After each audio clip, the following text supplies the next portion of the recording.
Man, I can't believe that I'm in here telling y'all all of my business. But anyway, I used to go online and meet a lot of women in real life, but it wasn't as if I was successful all the time with this. I used to go to chat rooms and have profiles on AOL and Yahoo, but I'm gonna talk about this lady that I met on my MySpace profile. I'm a jokester, so a lot of times I would just go online to harass people, but mostly to make them laugh, usually out of frustration with my humor, and so this day I wasn't really looking for anything romantic or whatever. I happened to check my messages tab, which I believe was at the top of the page, and I saw that something was there, so I clicked on it and it was a picture of a lady that I found attractive. The message read, "Will you be my friend? I'm a guy that likes women. I can be friendly." Sure. Anyway, we talked and got to know each other on the website and eventually grew more intrigued with each other. Picture this little cute, redhead, slim white chick with a cute face that you almost don't need to see the rest of her to be turned on by her. I hadn't met her in person yet at the time, so I was just looking at a face, and this could have been a dude that I was talking to the entire time, but luckily that wasn't the case. This girl and I got along so well. We only had one argument the whole time that I knew her. It was about when she was coming to see me and nothing else, because she lived out of state, about 70 miles away. At this point, I had no idea that she didn't drive. She had medical problems like seizures, and she was slow to respond to you when you talked to her, especially when you asked her a question. She had to formulate her answer, much slower than the average chick, but I was more than willing to deal with it, because 1, I'm not a total douche, and 2, she and I got along so well. I liked this lady. They say that redheads don't have their own souls, so they try to take yours, and that's indeed what happened, but you already knew that if we're talking about her on here like this. She finally lets me come to meet her, as again, she doesn't drive and she happened to live with her mother, who was a very serious lady that worked in law enforcement and would crack me over the head if she ever knew that her daughter was messing with one of those. Hee. We live in the South. What can I say? Jokes aside, her mother was also into the chocolate, as she had a black dude that she was kicking it with, but she was still very protective over her adult daughter that had medical issues, coupled with the fact that she had medical power of attorney and took care of all of her medical needs through state reimbursement. Not fully sure how that worked, but okay, don't piss mom off, even though her daughter is a grown woman. After first talking on the phone with her for a few days, she finally says I can come down there, and I did. 70 miles away. I couldn't care less. I get to the address. It's country as heck looking at first, but then I see all these thugged out looking black dudes about 3 houses down, and it's a lot of them.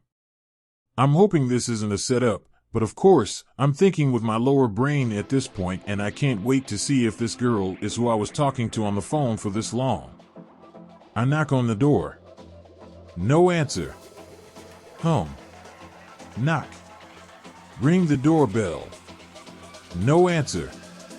I'm about to walk back to my car and get back on the road to go home, and I hear the door creaking open, and it's the same girl from the picture, and the voice matched who I was talking to the whole time, but she looked way better in person. Hips. Curves. Slim. Red-headed little cutie. Nice face. Doing it for me all the way. She invited me in. I came in and sat on the couch.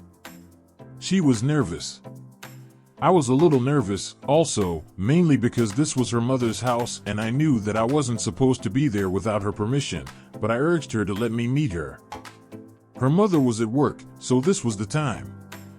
I'm on the couch.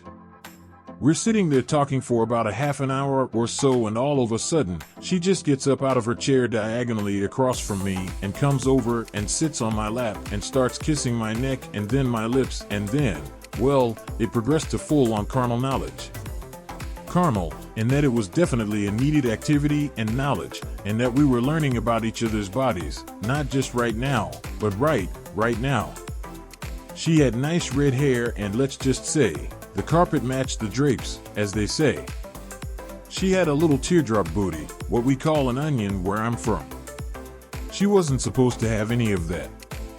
Her booty was supposed to be flat, but this lady was on some other agenda, I guess. At first, we would do our stuff on the couch each time I'd come over, and I came over a lot, but soon after, we started using her mother's bed while she was at work. I couldn't help but to kiss her, but she was a little different. Most of the time she'd kiss me with her eyes closed, but sometimes she'd open them and look up at me and tell me that she loved me, and I noticed that she had the most perfect gray eyes. This was a distraction from the lovemaking sometimes, but she had some type of flesh in her love canal that used to tickle me in a way like no other that would bring me right back to the present issue at hand, if you know what I mean. I don't know if her Grafenberg spot was more swollen than other women, or what, but it was something to experience. I don't want to make this too graphic, so I'll stop there, especially since if she sees this, she'll presumably know that I'm talking about her, even though I'm being sort of vague, I hope. Don't mean to kiss and tell, but at least I left her name out, so it's not so obvious that it's her. She was a freak though. I'm not even sure if she'd care. We only didn't last, because her mother found out and raised hell, and so we didn't last. If we had, I'm sure that this girl would have gotten knocked up like silly, because I was really into her and think about her all the time. At one point, she got mad at her mother during an argument and asked me to come down there to get her. She lived with me for a few weeks and that was fun. She was so affectionate and touchy and liked to be up under you. The type of girl to just invade your personal space and just come over unannounced and sit on your lap and start going at you passionately until it's on. She did this all the time. It was totally welcomed, by the way. It's just that most women wait until you, the guy, initiate things, but nope, not her. Now that I think of it, I don't think that I can recall ever having to. I remember, at first, we were simply messing around and all, but we didn't call it anything official, but she was the one that actually asked if I'd be her man and I right away, without any hesitation said, yes, of course. No need for any deliberation, as I was already wanting that myself, but wasn't sure if she wanted to rock the boat. This, as we all know, can mess up what's a good thing, sometimes, you know, after putting a label on things. Kind of like a long-standing relationship or a common law marriage being messed up by official paperwork and ceremony.